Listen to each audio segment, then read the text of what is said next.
Thank you, Mr. Speaker, sir, and thank you, distinguished senators. My name is Elisha Ongoya. I stand here to make the Deputy President's opening statement. Allow me, Mr. Speaker, sir, distinguished senators, to open by reminding us some fundamental principles. We are sitting here today as a Senate to discharge a constitutional mandate. And before you are given the cudgels to start discharging any mandate in this Senate, the Constitution demanded that you had to take an oath of office before you do anything else.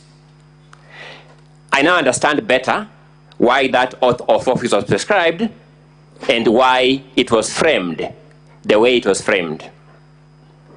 The Deputy President reminds you the following terms in your oath of office before you assumed office to discharge the functions of senators. You have to bear true faith, and allegiance to the people and the Republic of Kenya. You have to obey, respect, uphold, preserve, protect, and defend the Constitution of Kenya. And you have to faithfully and conscientiously discharge your duties as members of the Senate. I submit respectfully that the case regarding the proposal to remove the Deputy President from office by impeachment may appear to put the Deputy President on trial, but that is only in the most technical sense of this process. At a more significant level, what is on trial throughout these proceedings is the resilience and steadfastness of our Constitution, our constitutional institutions of checks and balances, and actually their capacity to withstand any form of waves and pressures. That is what is truly on trial. His Excellency Rigathi Gachagua beseeches this House to keep in mind that we have a constitution, a constitutional order, and a constitutional democracy to protect as we conduct these proceedings and as we make decisions in these proceedings. He asks you that at the end of this exercise, let our constitution, our constitutional democracy, and our constitutional order emerge stronger. Allow me to address this House on the defined standard for impeachment of the Deputy President. In a comparable decision by the Supreme Court of Kenya, the case of Honorable Mike Mbuvi Sonko versus the Clerk, County Assembly of Nairobi and others, the Supreme Court observed as follows, and I quote, "It must, however, be stressed for the avoidance of doubt that the power of impeachment, removal, or recall is not one expected to be in constant or frequent exercise. It is only in the face of credible evidence of extraordinary wrongdoing that the conduct of a state officer will be investigated, and even then, only upon sufficient proof of the allegations that the impeachment, removal, or recall would be warranted." Two questions we pose must constantly linger in your minds, distinguished senators, as you undertake the assignment now before you. Question number one, we beseech you to bear in mind the question, is there credible evidence of extraordinary wrongdoing on the part of His Excellency Honorable Rigathi Gachagua before you? Number two, is there sufficient proof of the allegations leveled against His Excellency Rigathi Gachagua. Article 150, Clause 1, Paragraph B, sets out the grounds for removal of a deputy president from office by impeachment. These grounds are, number 1, gross violation of the Constitution or any other law. We emphasize the drafter's use of the word gross. Serious reasons to believe that the deputy president has committed a crime under national or international law. Again, we emphasize the word serious, then gross misconduct. Surmises, conjecture, street rumors cannot pass muster. This conduct must be the conduct of the person of the deputy president. It is sufficiently notorious for this court to take judicial notice of when the late Nderitu Gachagua, whose will is now referred to here, died. You are told to investigate the conduct of His Excellency Rigathi Gachagua at a time, or at the time around which his brother, His Excellency Governor Nderitu Gachagua, as he then was, died.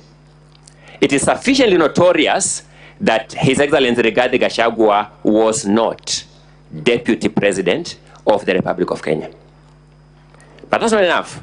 You will peruse the motion before you with a view to finding which ground in that motion is sought to be established by these allegations around what may or may not have happened around the time the late Nderitu Gachagua died. You will find absolutely no ground supported by those allegations. Let me disclose here. It is designed to whip your emotions. It has no other purpose. Looking at your oath of office that I've alluded to, there is no room for your emotions to be whipped as the basis of decision making in any act that you engage into in the discharge of your constitutional mandate and responsibilities. What does our Constitution expect of the mover of the motion in proceedings of this nature? Our Constitution expects the mover of the motion to make allegations of any or all the grounds set out in Article 150, Clause 1, Paragraph B of the Constitution. And to begin by submitting, it is true that the mover of this motion has written down some allegations in Volume 1 of the documents from the National Assembly.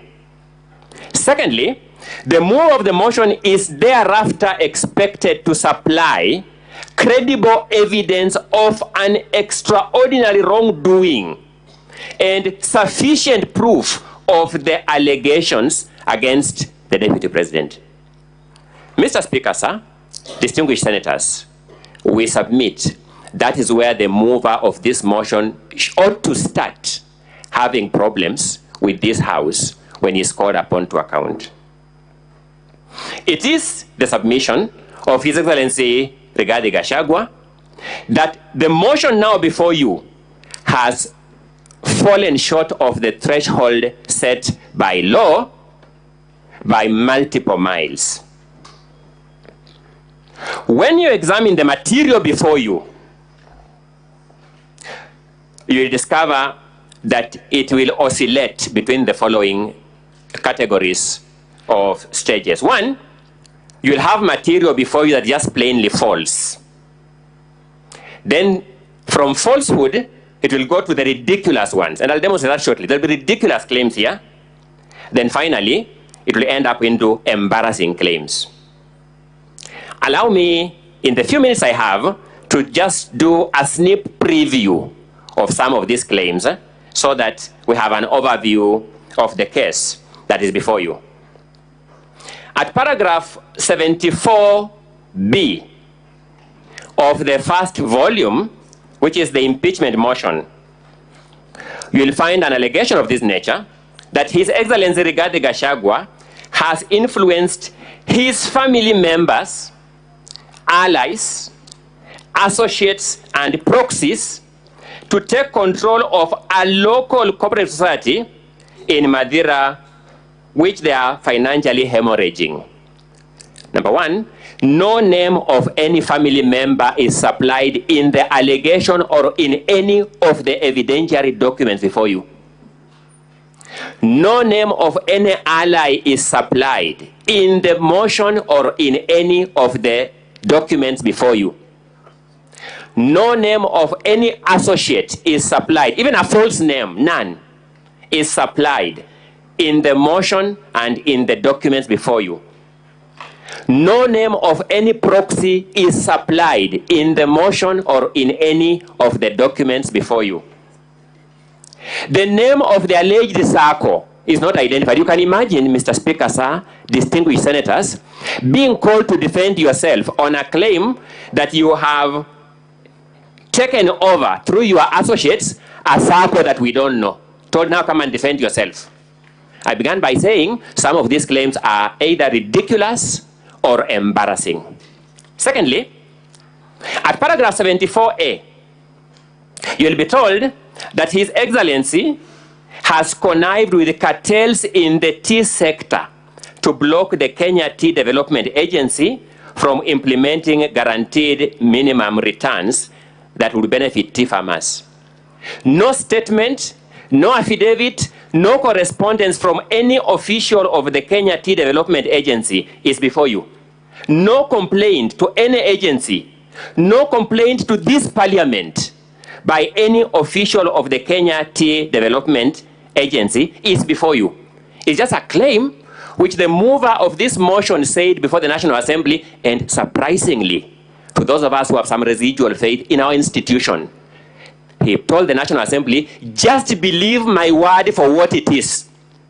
And when we thought that was a joke, we got a joke lifted a notch higher. The National Assembly actually just believed his word for what it is. No evidence. Nothing in the affidavits before you addresses anything about the Kenya Tea Development Agency. Nothing in the 5 affidavits before you. Let's progress, good people. Paragraph 72 of the motion before you states that His Excellency has persistently undermined, demeaned, and committed insubordination instead of assisting the President. And let's face it, Mr. Speaker, sir, distinguished senators, if you accuse somebody of insubordination, the only person who can complain of being insubordinated is the supervisor. No statement from the President, no affidavit from the President, even no witness summons to the President has been sought here to call him to complain he has been insubordinated. The Deputy President, when he received this motion, wrote to the Secretary to the Cabinet requesting to be supplied by all assignments given to him by the President and any that he has not delivered. To date, as we stand here, we have not received a response to that letter. And yet we shall be told, just believe the mover of this motion, the member of parliament for Kibwezi West constituency, that when he is oscillating between the National Assembly and Kibwezi West to serve his people, he knows better than the supervisor of the Deputy President that the Deputy President has insubordinated his boss. I began by observing they will move from the false through the ridiculous to the embarrassing, and these are the claims before you. At paragraph 64, paragraph A of the impeachment motion, you will be told that His Excellency, the Deputy President, said that he would present a petition for the removal of Justice Esther Maina from office, which he has not done to date. Mr. Speaker, sir, my eyes are normally problematic, so I will not know the time allocation. 15 minutes. Thank you so much, Mr. Speaker, sir.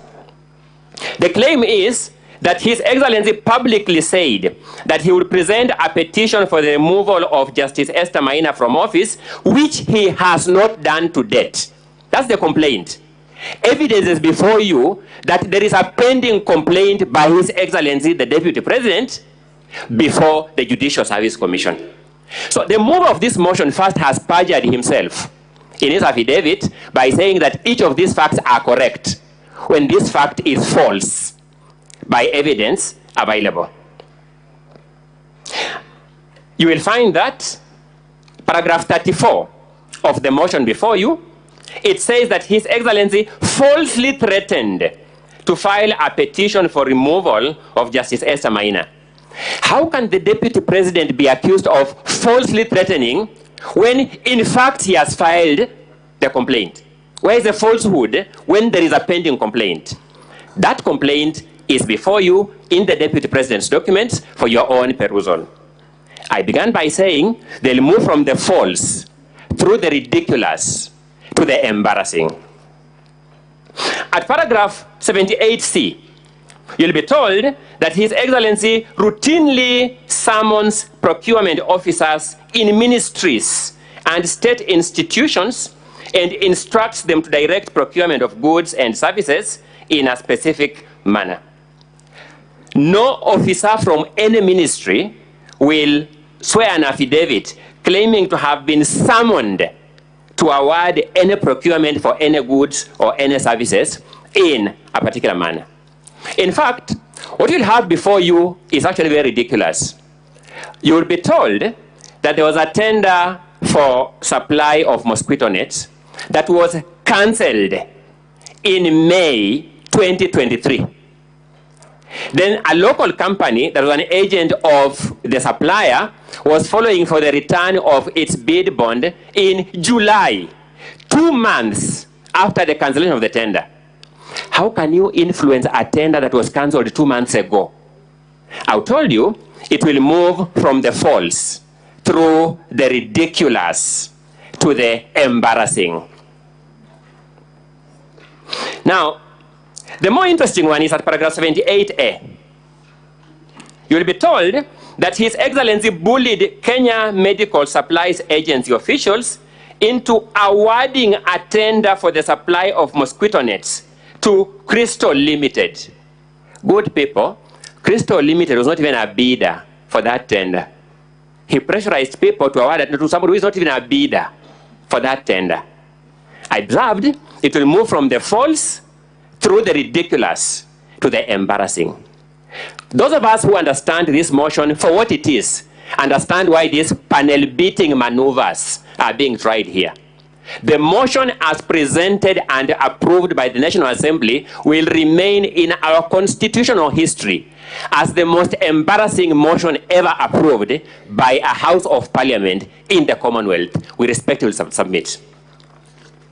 You'll be told at paragraph 58 that His Excellency is reasonably suspected to be the principal beneficiary of what are called dubious transactions by Lusona Events Limited.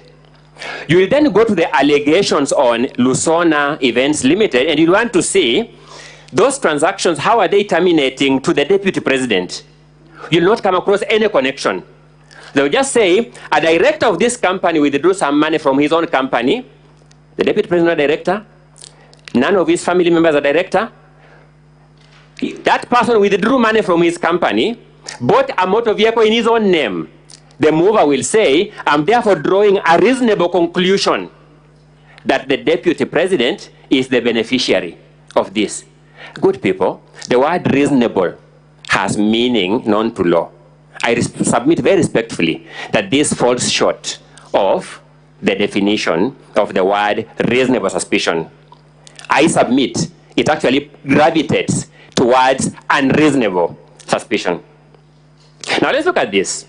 You'll be told that His Excellency has acquired 40 acres of land in Kakuret, Kamburaini in Nyeri.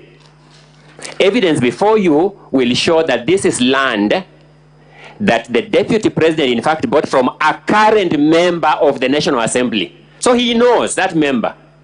In 2015, before he even joined state office as a member of parliament, you are told that the purchase of this land in 2015 shows that in the last 2 years, the deputy president has amassed immense wealth. I began by saying, let's be elementarily decent. One of the most frustrating things about preparing for such a hopelessly conceptualized, hopelessly crafted, and hopelessly presented case is that you begin doubting yourself because you begin wondering, what am I not seeing? Land bought from a sitting member of the National Assembly in the year 2015 is supposed to be evidence that in the last 2 years, His Excellency Rigathi Gachagua has amassed immense wealth from the office of the president to acquire that property. Now, let's look at paragraph 45G. You'll be told that His Excellency has acquired 80 acres of land in Meru County. No land registration number is provided. Not even an affidavit of a neighbor who says, I know yes, this land is my neighbor. Just an allegation by the mover of this motion like that. And the Swahili say, ukistajabu ya Musa utaona Firauni. This mover of this motion stood before the National Assembly and said, just believe me for this statement as it is. The first joke. The second joke, the National Assembly actually believed him and approved the motion. You'll be told that paragraph 45H, that His Excellency has acquired a dairy farm in Nyandarua County.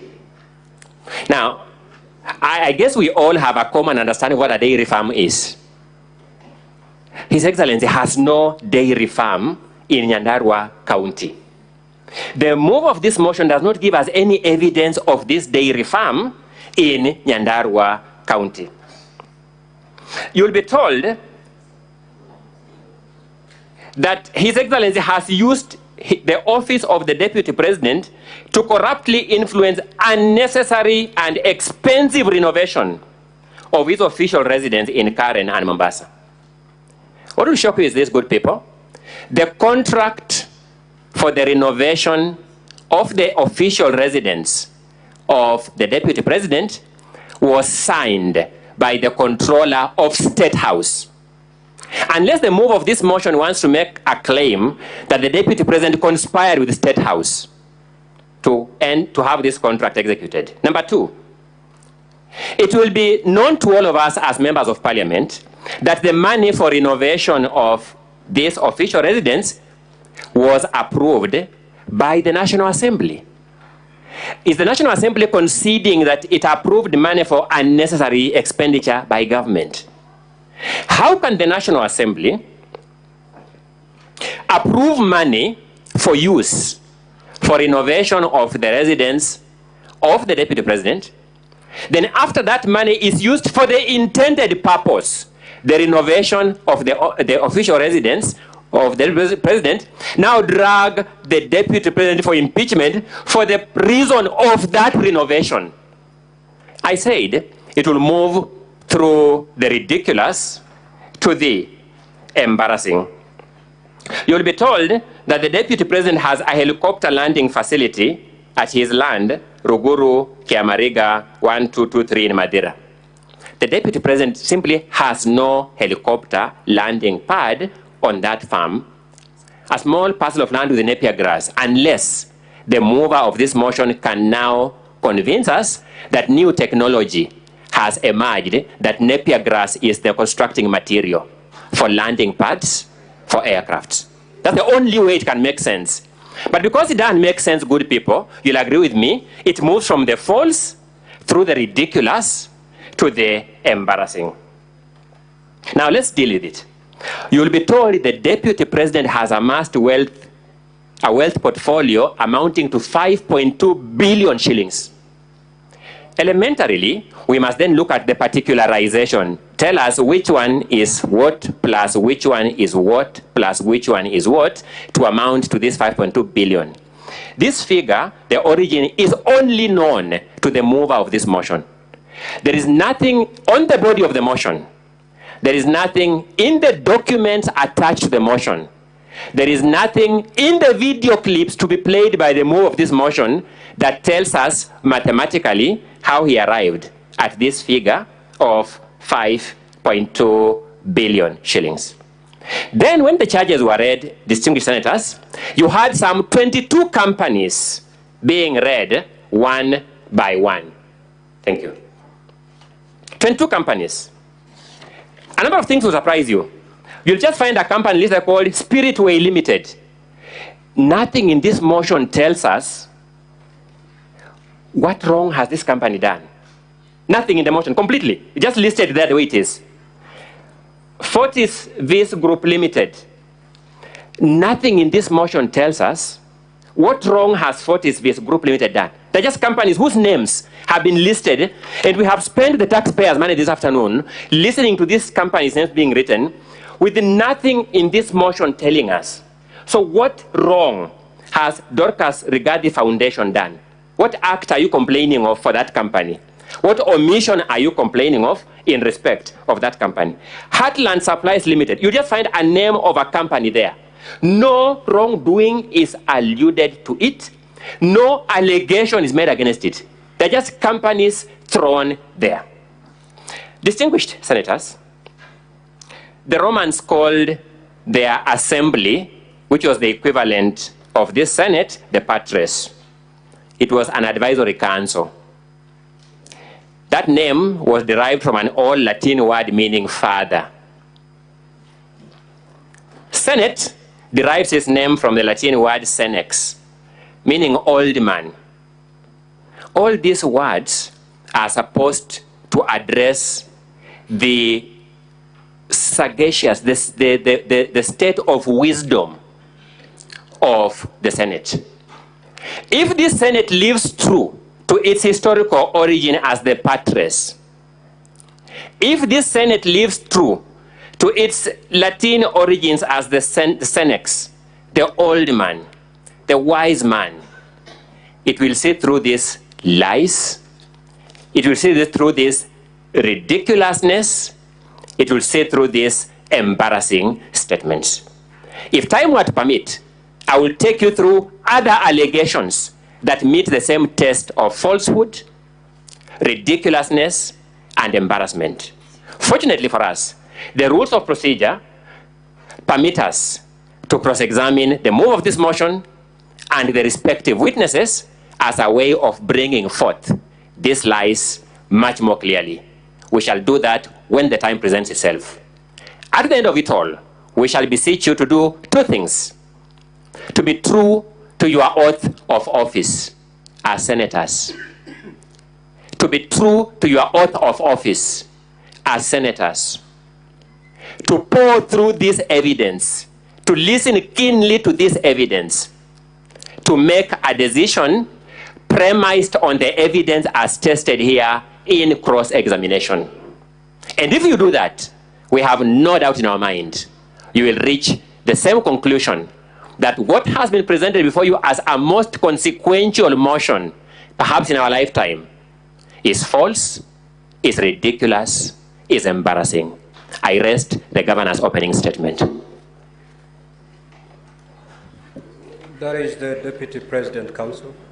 It's not the governor. My apologies, Mr. Speaker. I have been here multiple times on governors, and I think that is what was reigning in my mind. I rest the Deputy President's opening statement. My apologies for that. Very well. Now, Honorable Senator.